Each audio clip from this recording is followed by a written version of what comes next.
When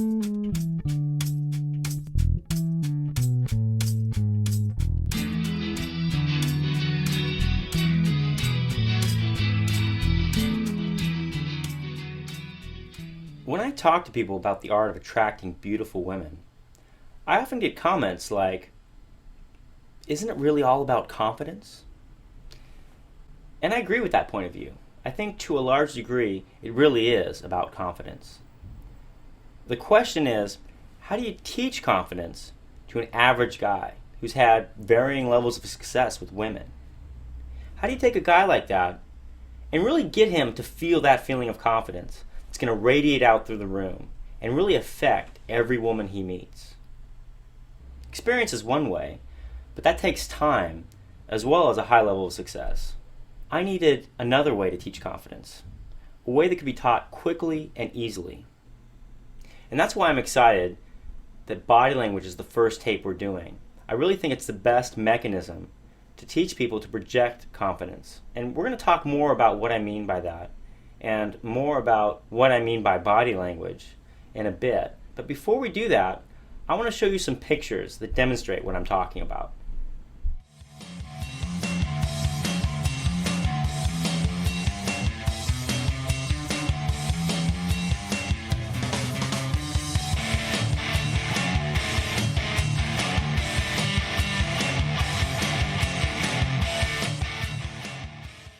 Interesting images, aren't they?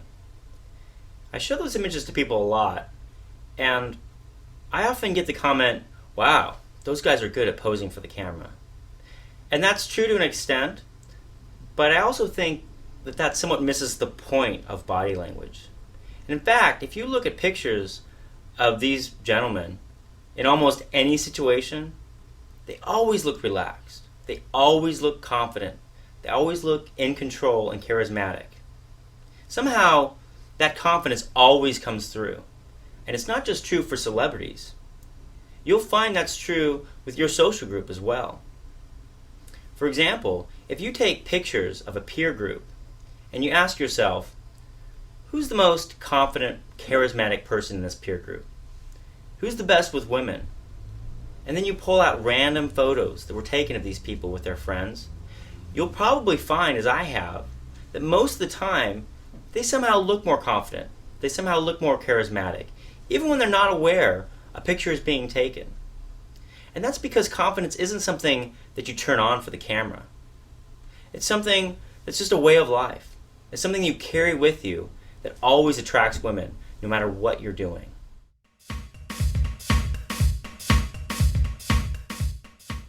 So before we move on, I want to talk about what I mean by body language. Now, there are a lot of definitions, but for the purpose of this tape, what I mean by body language is simply a means of developing and communicating self-confidence. So how does body language develop self-confidence? It's quite simple, really.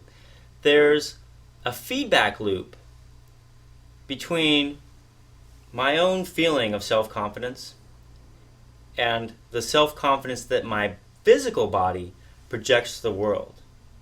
In other words, there's a relationship between my physiology and my psychology.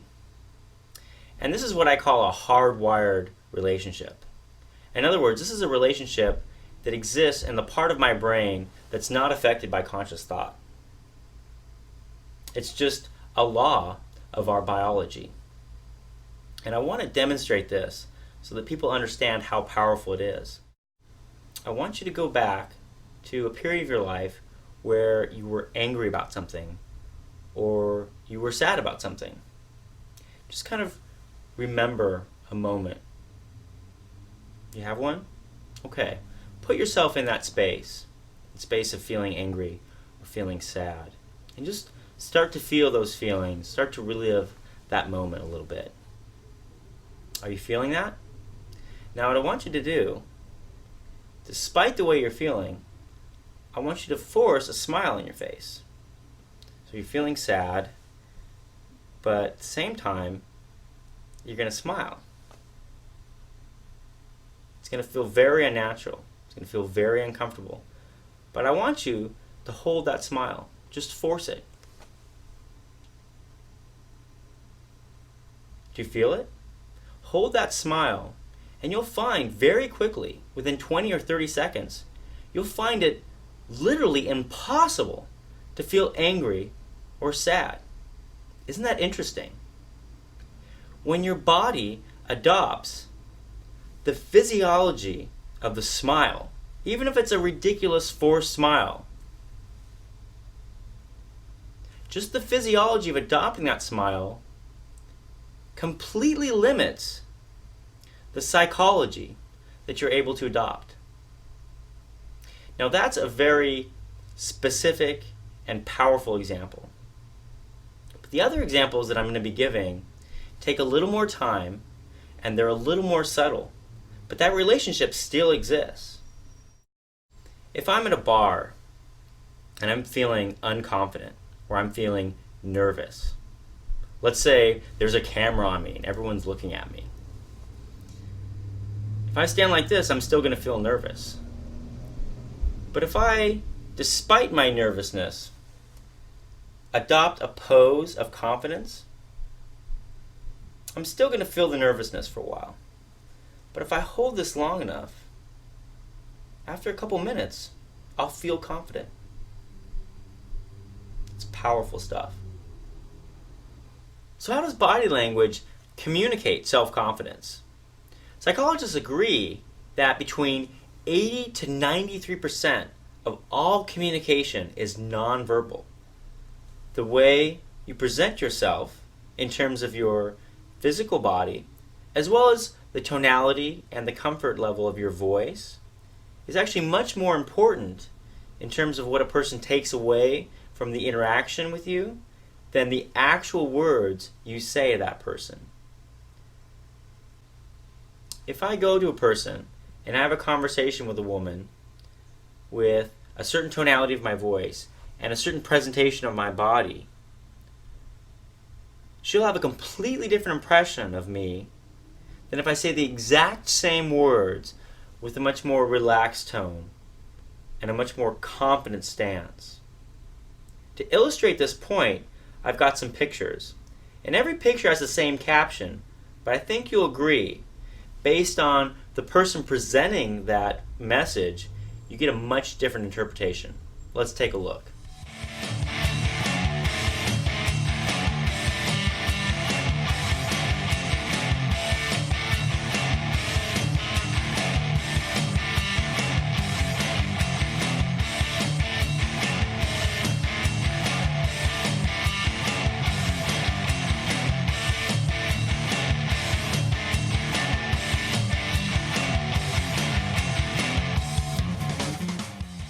So I think that demonstrates what I mean.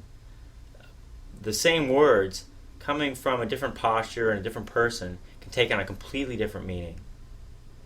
Now there's something else I want to talk about in terms of communicating self-confidence. It's actually more than just communication. If I say something to you, or I send you an email, or I leave you a voice message, that's a communication.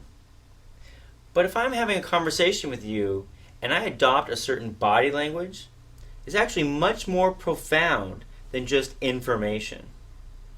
Now certainly, if I'm nervous and timid, that's communicated to you. Or if I'm relaxed and confident, that's also communicated. But because it's my physiology that's communicating it, instead of just getting that information, you'll actually find yourself experiencing those same sensations. You'll experience that same physiology that I'm going through. Have you ever been with a coworker who's always nervous and always uptight? You kind of feel yourself tense up just when that person walks in the room? That's a little bit what I'm talking about. Let me give you another example. Have you heard the story of a person who walks into a room where everybody's talking and laughing, and that person starts to yawn? Pretty soon someone else starts to yawn, and after a while the whole room is yawning. Now again, that's a strong example, but the same thing is true with other types of physiology. Just being a confident person who's in control of the dynamic and who feels very comfortable, you'll find other people start to feel very comfortable around you. And one of the points I want to make here is that this sensitivity to body language, this sensitivity to nonverbal communication, is much more acute in women than it is in men. Many psychologists estimate 10 times, even 100 times more sensitive. So women will pick up on these cues in a much more direct way than you, if you're a man watching this tape, would. And they'll also kind of take on or empathize with your physiology much more than a man would. So the net result we have here is that if you're talking to a woman and you're nervous and you're unsure, she's going to start to feel those feelings. And she's going to have a negative association of you, even if she likes the things you're saying. She's just going to walk away with a negative impression because when she was with you, she wasn't feeling positive emotions. Now, on the other hand, if you're having the same conversation with the same woman and you're comfortable, you're confident, you're relaxed, you're in control, she's going to feel all those things too. She's going to walk away from that interaction and say, I don't know what it was about that guy, but I felt very comfortable. I liked the sensation of being with him. And that's what we're aiming for.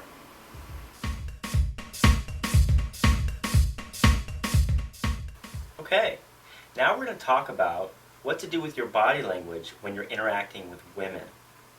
And there's 3 main topics we want to talk about. The first topic is how to get physically close to a woman without intimidating her psychologically. There's a couple of tricks we can use to make her feel really comfortable with being physically close to you. And we're going to work on that and give you some things to practice. The second topic is how to give the impression to her and everyone in the room that she's actually more interested in you than you are in her. Another very useful skill. And lastly, we're going to go over some common mistakes, some things not to do when you're interacting with women. Now, to help me demonstrate these concepts of interacting with women and using your body language to convey, again, that confidence that we want to convey, Vivian is going to be helping us out. Thank you, Vivian. You're welcome. And the first concept that I want to demonstrate is the distinction between physical space and psychological space. Now, we're all familiar with the concept that there's kind of a personal space around us, and when a stranger invades our physical space, we start to feel a little uncomfortable. And I want to add a little bit to that distinction. That's an accurate portrayal, but it's not really the whole picture. And I'm going to use Vivian to demonstrate what I mean by that. There's actually kind of a psychological space, which is much more important than physical distance. I'm going to show you what I mean by that. I'm going to stand actually a little further away. And Vivian, why don't you face me? And I'm going to step even further away. I'm just going to ask you, imagine that we're in a social setting, but we're strangers. We've never talked before. And I'm coming up and I'm engaging you in a conversation. I just want to ask you how this feels for you, this distance between us. Does that feel comfortable? Oh, it's very comfortable. Okay.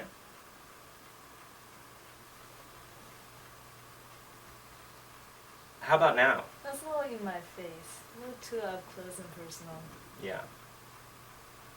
And that's not uncommon. What I've done is I've violated, and I would say I haven't violated her physical space, I've violated her psychological space. I'm going to ask you another question now. I'm exactly the same distance away from you. But imagine, again, I'm a stranger in a bar, and I'm turning over and I'm engaging you in conversation. How does that feel? It feels less confrontational. It's good. Does it feel comfortable? I mean, would you think this is... it's comfortable. Mm-hmm. In fact, I've noticed in social situations the way you can get even closer to women you've never even started a conversation with before is you kind of gesture, hey, look at that over there.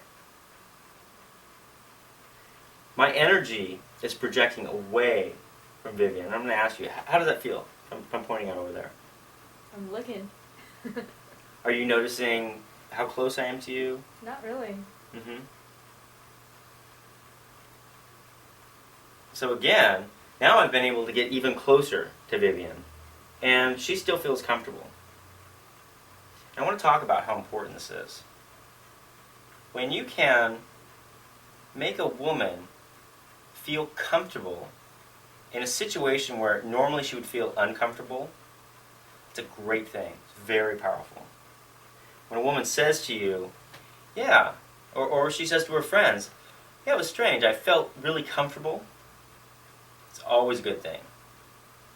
Now, there's another reason that I want to try and get as close to this woman as I can during our first interaction.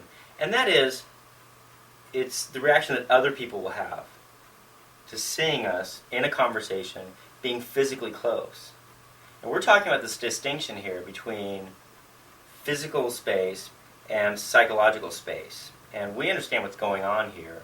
She feels comfortable, not because of me or anything special about what I'm saying or anything special about the interaction, but she feels comfortable just by virtue of the fact that I'm not facing her and my energy is projecting out away from her a little bit. Now, we understand that, but the other people watching the interaction don't quite have that clear understanding. And when people see you, go up to a woman you don't even know and say, hey, check that out.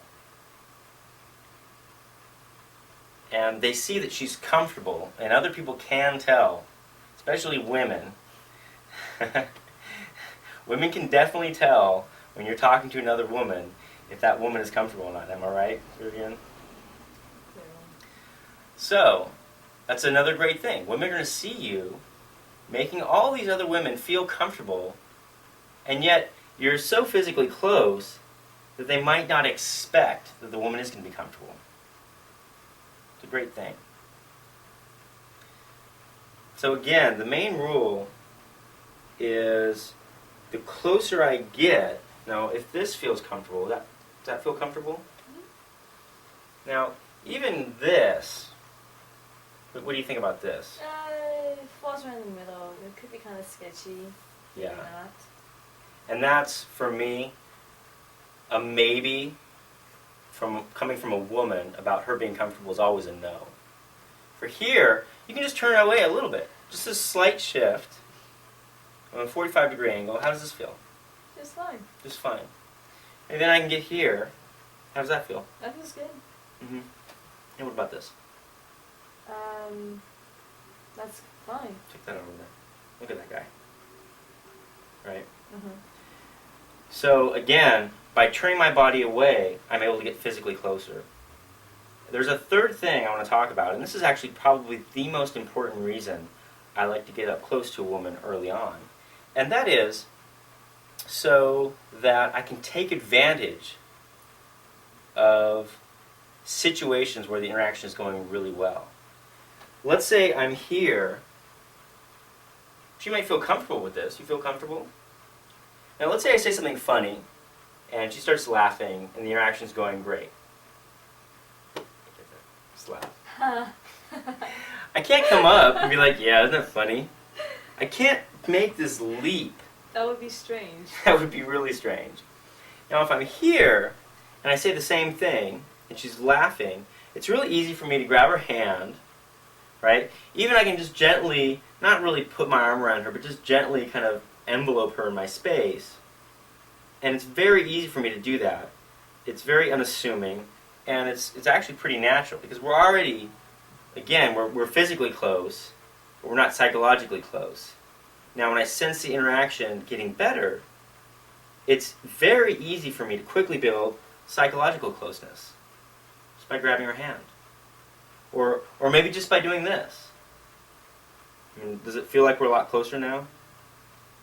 Just from here to here? It feels a little closer, but not like a dramatic huge change. Mm-hmm. But I can always go like this. Right? Now, I'm guessing this feels a lot closer. That feels a lot closer. Mm-hmm. Yeah. And the point is, I can go from being kind of psychologically far away to being psychologically very close Mm-hmm. in a heartbeat if I feel it's appropriate. Now, from here, I really can't do that. It's a big leap. And when she sees me come in I'm gonna for back that, up. so it just gives you a lot more options when you can have the physical closeness without that kind of feeling of being in her face, as I think you put it. So play around with that. You can practice with women you know, or just, this works with men too, by the way. I mean, if you're talking to a guy and you're having a conversation with him in a social environment, you want to talk to him like this. You don't want to face people. It's just intimidating. It feels very personal. So always be aware of your distance to somebody, and the closer you get physically, again, just get used to the idea of shifting your body away. It's fine to talk over your shoulder like this. Mm-hmm. If it's someone you don't know, just talk over your shoulder. That's great.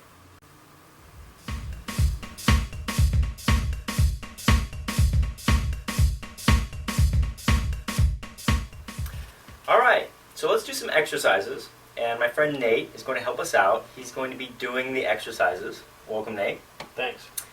And what I want you to do at home is go ahead and do the exercises along with Nate. That way you'll get a feel for how these body positions actually feel physically.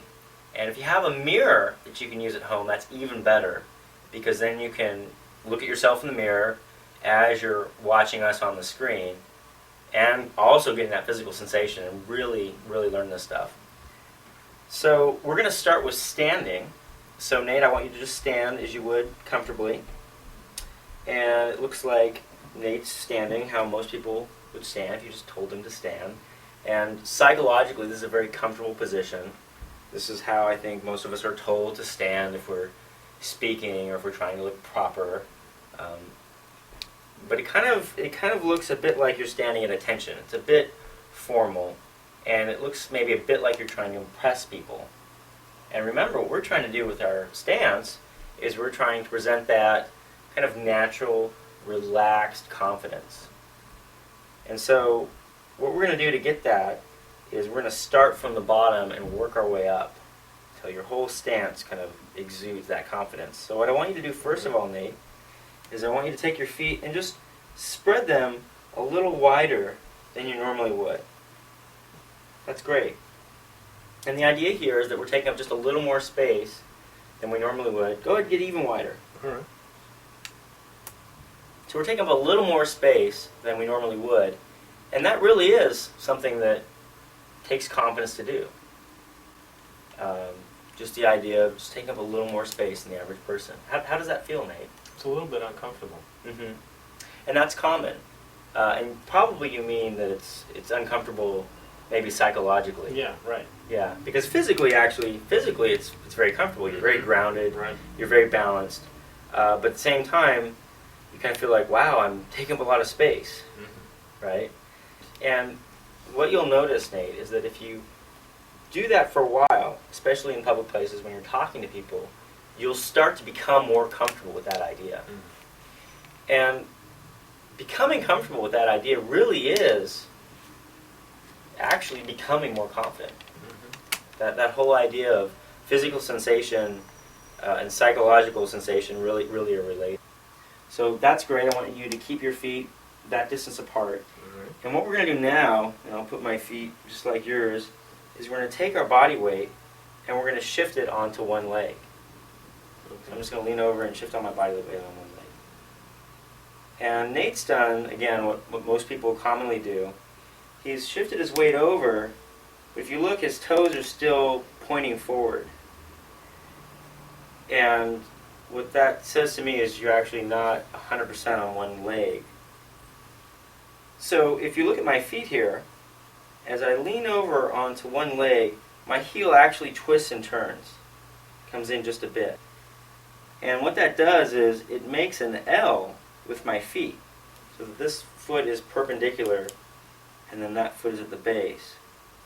if someone was here kicking my foot, it would just, just kind of move. And the other thing that you should be shooting for is from this foot all the way up to my shoulder, that is the shoulder of the same foot that I'm putting my weight on, should be a straight line. And that makes it really comfortable. This is a very, very comfortable stance. I'll go out to a bar, I'll talk to people for 4 or 5 hours. I'm always standing on one leg or the other. It's very, very comfortable. And let's look at Nate's stance here. How does that feel? Feels pretty good. Okay, great. Okay, so we've talked about the feet, and I just want to mention some other things that this stance does for us. It does kind of open the hips. And we'll talk about that more when we talk about walking, but just having your hips open, it's a pretty masculine thing to do, have your hips open. And it also opens up your breath, which will help to lower your breath, which will help to relax your voice. And women will really pick up on that when your voice is a little more relaxed than normal. So that's another benefit. So really you don't need to think about the hips if you're standing this way. Now your hands are very important. You want to make sure that your hands are relaxed, and Nate's hands look very relaxed.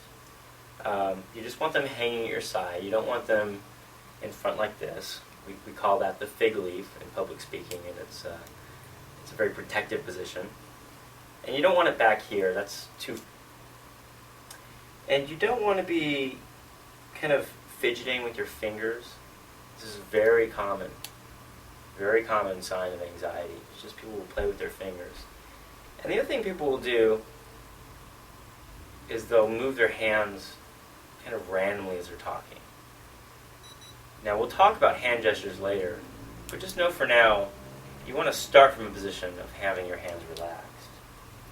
And the way I teach people to do that is, I don't recommend that you think about your hands. What I recommend you do is that you think about your shoulders.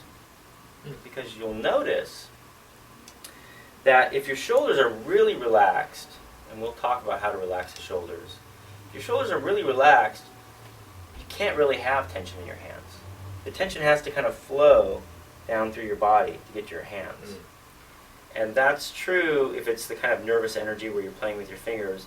It's also true if you're kind of flopping your hands around in a random area. It takes a certain tension in the shoulders to do that. I really like to tell people to focus on the shoulders. It's the one thing that I really recommend people kind of check in mentally as they're having a conversation with people. Because the shoulders are responsible for so much tension in our body. We already discussed that once you stand in a certain way, your feet are there. You don't need to think about them. But if you think about your shoulders, it's going to automatically relax your hands, and it's also going to help relax your breath. Now, Nate knows this because he's a singing teacher, but tension in the shoulders will kind of bring your breath up into your chest, right? Mm-hmm. And that will thin your voice out. Mm-hmm. And Nate also knows this from singing. That will also create a lot of tension in your jaw. And that again will create tension in your voice. And there's also a lot of other effects. We'll talk about the jaw later.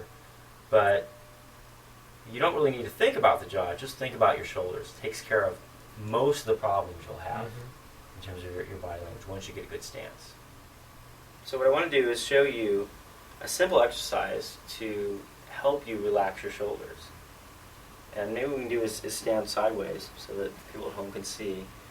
But most people, I would say almost all of us, do carry a lot of tension in our shoulders, and that causes people to have their shoulders forward a little bit and raised a little bit. And that's because we're at the computer, or we're driving the car, or just we're nervous. That's just a way people store tension. So what I want you to do, Nate, is raise your shoulders up, and we're going to drop them. What we're going to do is drop them back a little bit. How does it feel? It feels loose. Good. Like I can feel my shoulder blades hanging. That's great. Yeah, let's do that again. We're just All going right. to raise them up and just kind of let them hang back. And if you're doing this, be really careful not to pull your shoulder blades back. We just want to let them fall back, because what some people do is they'll raise their shoulder blades and let them fall, and they'll fall forward. So a lot of people are used to standing like this, and this is not a confident position. You do not want to be standing like this. Okay, let's move on.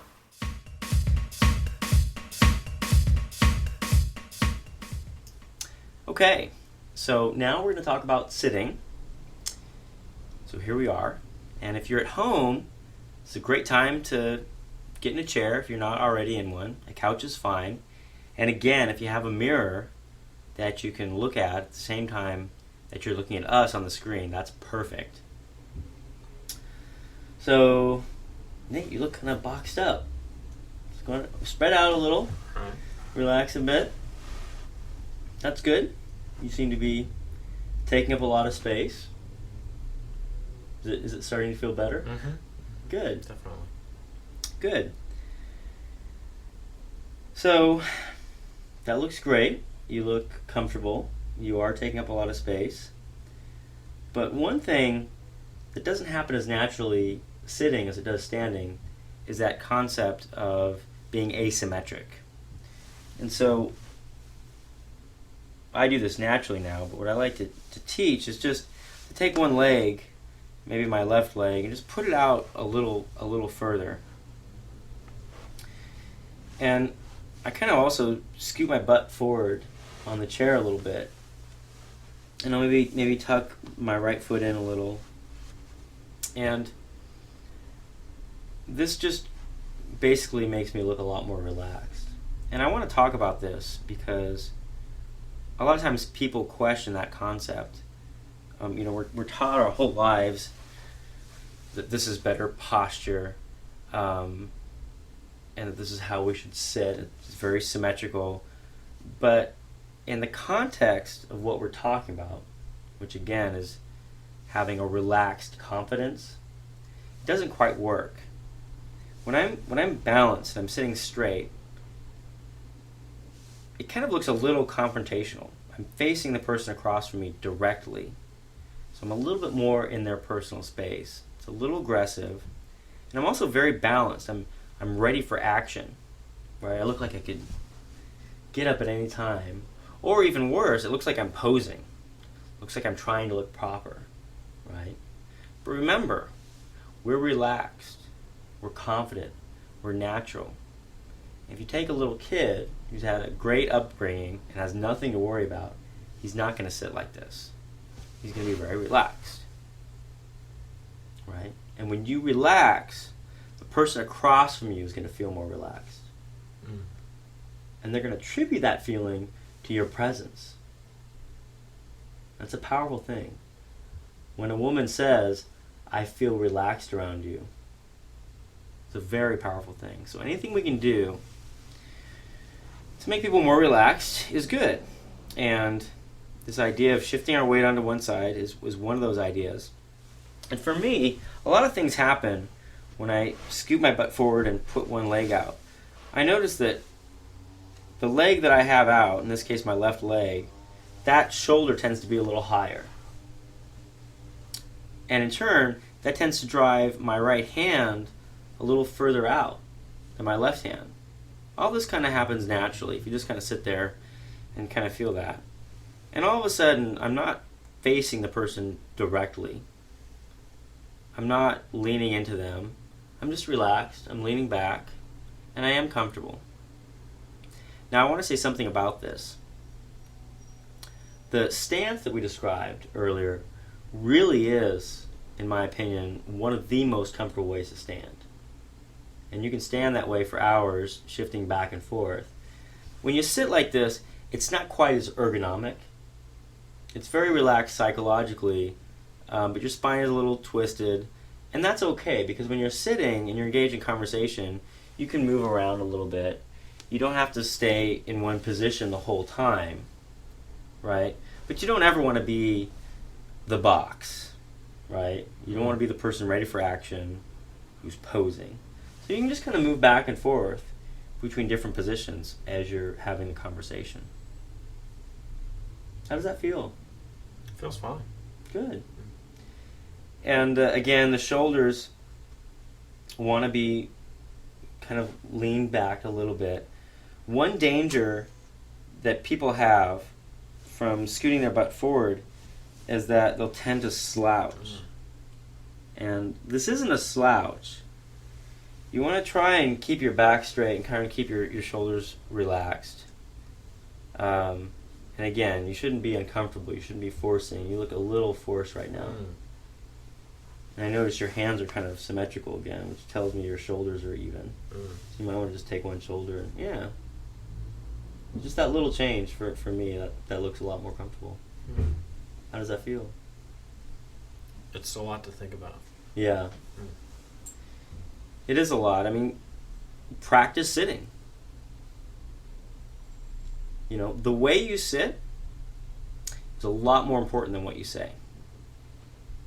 And that's not my opinion. This is common psychological knowledge. So if you're spending time thinking about what you're saying to a woman when you're sitting across from her, you should be spending more time practicing the way you sit. Don't take my word for it, right? The next time you're out having dinner and you see a guy and you just sense the presence of that person, or it could be a woman, and you really sense the presence of that person, you really get the feeling that they're a confident, charismatic person, observe their body language, right? Not everyone does it this way. Some people are very proper and very engaged, and that works for some people. But especially for men, I think it looks better when you relax and you're confident. You might notice it at business lunches. You might see someone who's really confident, and you might notice they're not off balance, but at the same time, they're not symmetric. Now, the other thing that we talked about standing that you might exaggerate a little sitting is just the idea of your shoulders being back. And these chairs, it's actually a little hard. But I've scooted my butt a little forward on the chair, and I'm not slouching, right? My body isn't leaning forward, but at the same time my butt's forward and I'm leaning back. That makes sense? So if you're having a conversation with somebody, you're very receptive, you're very confident, you are taking up space, and you have that energy of not being a box, being a little bit more of a dynamic figure.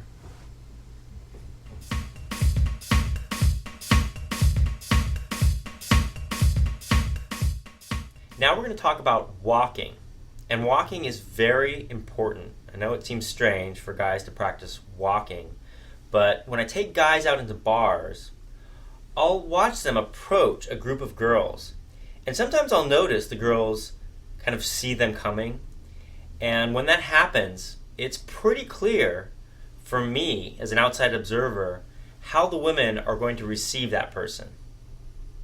Before they even get there, before they even say a word, the women kind of congregate and look at each other, and you kind of get a sense of, okay, this guy's cool, or, oh, maybe we want to blow this guy off. And part of that's dress, part of that's maybe what they noticed about the guy before he approached, but a lot of that is the walk. So the walk is very important. Another thing I want to mention about walking is that it's a little more personal than something like a stance or something like sitting down. And I've seen guys who have powerful walks that actually are quite different. So I'm going to give a little bit less real specific suggestions, and I'm going to talk more in terms of generalizations, because people's walks do vary. And the best guidance that I think I can give people about whether their walk conveys that sense of confidence that we want to convey is to really learn that feeling of confidence through some of the other postures. For example, when you're sitting or when you're standing, I gave some real specific poses. And if you do those properly, you'll actually start to get this feeling of confidence. And you'll recognize that in your brain. You'll recognize that feeling of confidence. And when you really get a sense for that, I would just suggest go ahead and walk and try and feel that same feeling, that same emotional state. And if you can achieve that when you're walking, that's the best barometer. So if you're walking and you feel that same sense of power, that same sense of confidence that you do when you're standing properly, then that's the best indicator that your walk is good. But I am going to give some guidelines, so let's move on.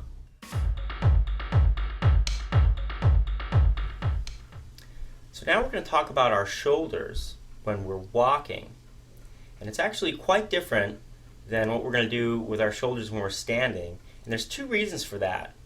The first reason is that when we're standing, our feet are spread far apart. And we already have that sense of taking up just a little more space. That sense of, okay, I'm a powerful person. I'm taking up just a little more space than I might normally do. When we're walking, we can't do that with our feet. It's too awkward to walk with your feet that far apart. So what we want to do is we want to use our shoulders and our hands to have that dynamic of taking up just a little bit more space than we might normally take up. There's another reason why our shoulders are a little different when we're walking, and that's because we don't need our hands to gesture. We're not going to be gesturing as we would in conversation when we're standing. So it's okay to take your hands and spread them apart a little bit and take advantage of that. Now I'm going to show you what I mean by that. What I'm going to do is I'm going to stand here and I'm going to take my shoulders and I'm just going to lean them back a little. And you'll notice when I do that, the effect of rolling my shoulders back is really to kind of push my arms out, push my hands out, take up a little bit more space that way. The other way to think about this is you can think that you're sticking your chest out. It's the same effect. You just kind of put your arms out a little bit, you take a little more space, and you'll notice if you watch yourself walk in the mirror, the arms kind of swagger a little and gives the impression that you're a large presence. And that's a great thing. Another thing you can try with the shoulders, and you don't have to do this, but you might try it and see how it feels, is try that asymmetry. Try taking one shoulder and making it a little more energetic. That's how I think of it. I just take one shoulder and I put a little more energy in there. And it tends to rise up. And the other thing you notice when you do that is that when you kind of swagger and you're walking, that shoulder will actually tend to move less than your other shoulder. It'll make your walk a little more interesting. So those are two things you can play around with. But I definitely want you focusing on the idea of just kind of making your arms come out a little bit. It's a real powerful thing.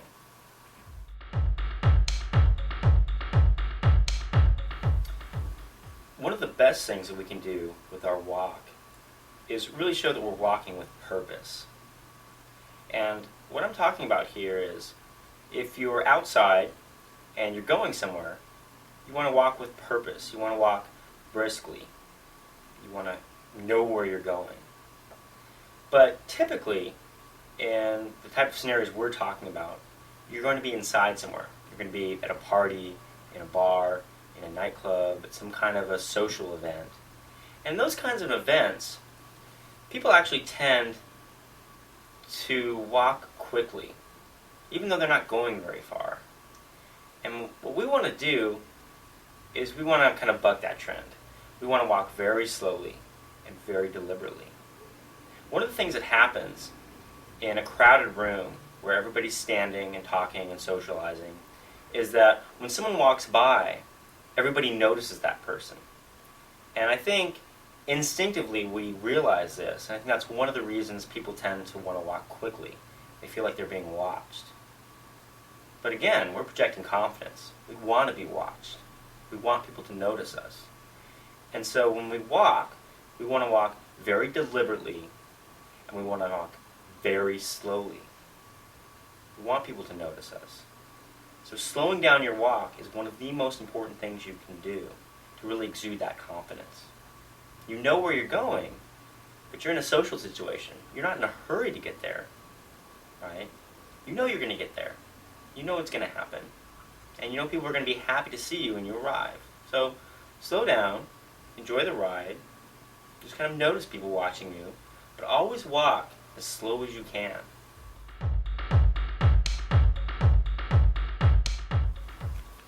Now I want to talk about the hands. We already talked about expanding our shoulders, expanding our chest so that our hands are a little further out. But there's something else that I want to talk about with the hands that's different when you're walking than when you're standing. When you're standing, I really do want your hands relaxed. They should be very relaxed. You want to be able to use them to gesture. When you're walking, however, you want to put a little bit of the energy into the hands. And that's to prevent your hands from kind of flopping around when you're walking. You might notice some people when they're walking, their hands kind of flop around. And we want to keep our hands a little more static when we're walking. And the way I teach people to do that is just to put a little bit of energy in their hands. Just kind of, so if our hands are out, this is kind of a real relaxed hand gesture. And if I'm walking like this, my hands might tend to flop around a little. And you'll notice, just by putting a little energy, just that real subtle thing of opening the hands up a little, just kind of energizes, it kind of activates the muscles all through my arm. And it's a subtle thing, but it has the effect of keeping the hand still as we're walking. Now we're going to talk about the face when we walk. And that really is the most important element of your walk. You'll notice when someone's walking towards you, the first thing you do is immediately center your attention on their face. You want to see who that person is. You want to see their expression. And you want to get a sense of their mood. Whatever it is you're doing with your face, you want to be very deliberate about it.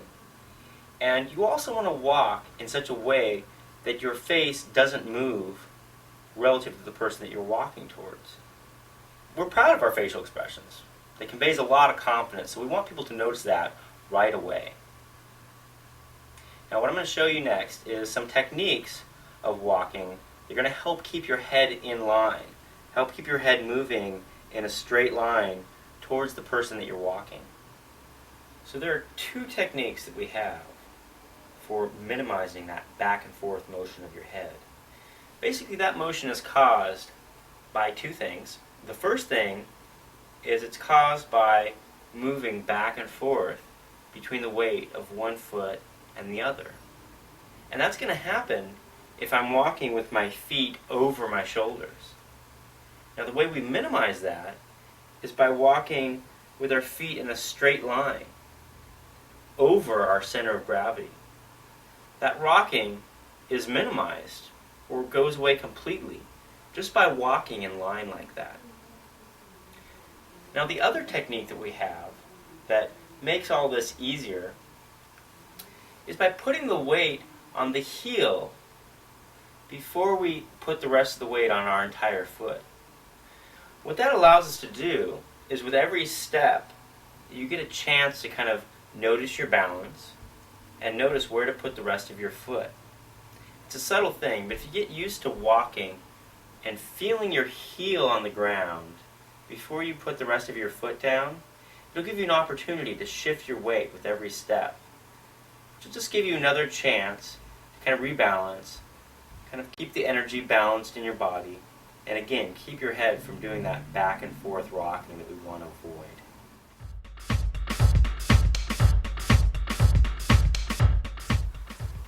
Now we're going to talk about the transition between walking and then falling right into that really confident stance we were practicing earlier. That's very important. You don't want to walk up to someone and then stand like this and then shift your weight into a comfortable stance. You want to slide right into that.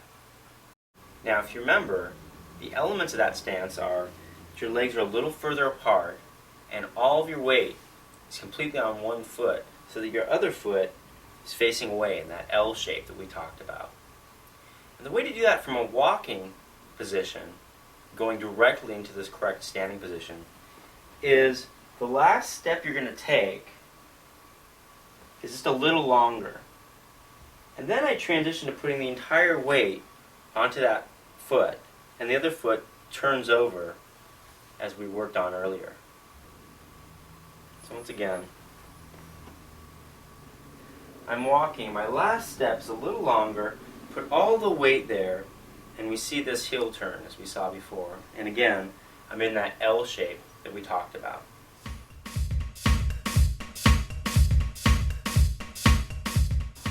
Now we're going to talk about hand gestures. Hand gestures are very important when you're speaking. It helps emphasize your point. If you're telling a story and you have a break in the story, or you want to get someone's attention again, let's say you're talking to someone over here, and you notice someone over there is kind of losing their attention, you kind of just point at them real quick with your hands. That will engage them again. There's a lot of reasons you want to get good at your hand motions. Now, if you watch people that speak for a living, say a politician or a celebrity or a professional speaker, you'll notice they're very deliberate about their hand motions. And when they're on camera or on TV, they'll tend to motion really high to make sure that they get people's attention. Now what we want to do is we want to capture the power of that type of interaction. We want to make it a lot less formal. We want to make it a little more subtle. So what we want to do is we want to make our gestures very deliberate. Very deliberate. Just one gesture at a time. You're talking, and you might gesture, you might go back to your conversation. What we want to do is we want to keep it low.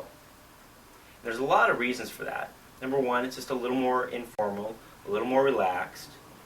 And what you can do is if you're telling a story and you're excited, you have a lot of energy, it's still okay. You can have a lot of energy and really move your hands around, and as long as it's slow, kind of below your chest area, even though you have a lot of energy and you're engaging a lot of people, it won't seem like you're kind of getting carried away with yourself. It won't seem like you're getting a little too excited or too interested in your own story. The other reason is women tend to be a little shorter than men, and I see this a lot in bars or parties. Guy's telling a story, he's getting real excited, he's really engaging his audience, but his hands are shooting up all over the place, and if you kind of watch the women, it's kind of these hands are shooting in front of their face. You definitely don't want to be that person. So we want to just practice really those two skills. The skill of being really deliberate with your hands, and then the skill of just having the habit of always keeping your hands down here, just maybe a little bit above your waist, but certainly never really above your chest area. Very important. And you really should practice that. If you watch people talking in bars or parties, you'll notice a lot of people just kind of throw their hands around, really random. It just makes you look, it's kind of like you're throwing your energy around. It's like you don't have control, and it's like you're not a good communicator. And if you can have a little bit more smoothness, kind of in your gestures, your hands, the way you use your body, really comes across and makes a great impression. One other exercise I recommend, again, you practice this with your hands, is the idea of imagining you're talking to a group of people. Let's say there's 5 people in front of me. Practice the idea of pointing at them. Just pointing at different people. Because this is a pretty helpful thing, a real important tool that you have here for keeping a group's attention. If I'm telling a story, I can only look at one person in the group at a time. At the same time, there's 5 people whose attention I need to keep. So what I can do is if I'm looking over here at someone and I see out of the side of my eye that someone's attention is trailing, I can just point at them. So I can be looking over here and say, well, get this. Hey, what about you? Okay, no, I'm losing her. Wait, she's bored. Right? And you can really just practice that. Just practice. What about you? Hey, get this. No, check this out. I'm using my hands as a tool to pull people in right when I see I'm losing their attention. Very powerful. So just practice. Practice this. Hey, keep it low.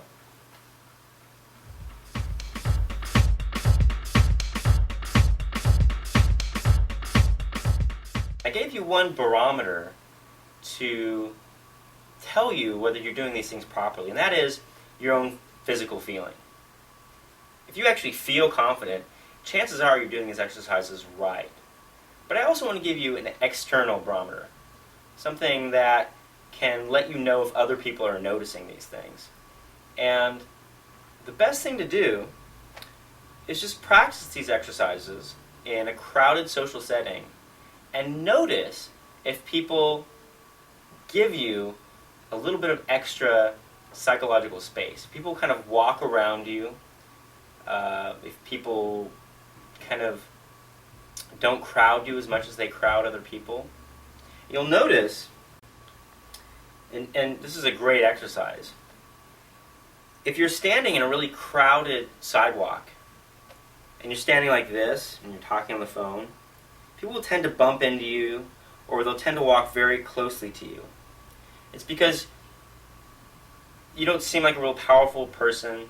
They don't notice you as much. They don't respect you as much. They don't kind of defer to you in the way that they might do if you were standing very confidently and taking up a little extra room. When you take up a little extra room and you exude that confidence, people actually give you more physical space. Try this next time you're in a crowded sidewalk. It's a very, very useful exercise. You can stand here like this and watch people walk around you. And then try standing like this and notice people kind of brushing against you. Very powerful technique. And the same thing is true with walking. If you're walking and you have that same projection of confidence, people will tend to walk around you a lot more. Again, I really encourage you to try this. And I want to say something about this. It's not because you're physically intimidating. It's not because you look mean or you look like you're going to beat someone up if they bump into you. It's just because people notice you a lot more. And there's kind of this subconscious idea of respect for someone who really feels confident. Right? Someone who is not used to getting bumped into. Someone who's used to having people give them a little extra space. You want to be that person. And if you really are doing that, people will notice and people will respond to it.